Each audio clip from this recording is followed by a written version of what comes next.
નમસ્કાર દર્શક મિત્રો, હું છું રૂપલ લુણીચિયા. સંપૂર્ણ ન્યૂઝમાં આપનું સ્વાગત છે. બનાસકાંઠા લોકસભા બેઠકની ચૂંટણીના ઉપલક્ષમાં વાવ તાલુકાના ગોલગામ ગામે આયોજિત સભામાં ભાજપના ઉમેદવાર ડોક્ટર રેખાબેન ચૌધરી ઉપસ્થિત રહીને વડાપ્રધાન નરેન્દ્રભાઈ મોદી સાહેબના નેતૃત્વમાં ફરીવાર ભારતીય જનતા પાર્ટી દેશનું સુકાન સોંપવા ગ્રામજનોને અપીલ કરી હતી. બનાસને હરિયાળું બનાવવાનો સંકલ્પ કર્યો હતો.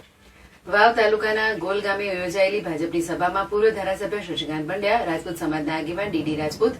અમીરામભાઈ આસલ, પૂર્વ તાલુકા પંચાયત પ્રમુખ ધનજીભાઈ ગોહિલ, એપીએમસીના ચેરમેન નાગજીભાઈ પટેલ, પ્રજાપતિ સમાજ 4 પરગણા પ્રમુખ સેંધાભાઈ પ્રજાપતિ, પૂર્વ જિલ્લા ભાજપ ઉપપ્રમુખ નાગજીભાઈ રબારી, બનાસ બેંકના વાઇસ ચેરમેન પીરાજી ઠાકોર, વાવ પ્રભારી રૂપસીભાઈ પટેલ, પૂર્વ પ્રમુખ તાલુકા ભાજપ વીરજીભાઈ પટેલ, બનાસ ડેરીના ડિરેક્ટર રાયમલભાઈ ચૌધરી, રાજપૂત સમાજના અગ્રણી મૂળજીભાઈ ગોહિલ, પૂર્વ મહામંત્રી રણજીતસિંહ ચૌહાણ, પૂર્વ તાલુકા પંચાયતના પ્રમુખ વિહાજી રાજપૂત, પૂર્વ તાલુકા સદસ્ય વિહાજી રાજપૂત,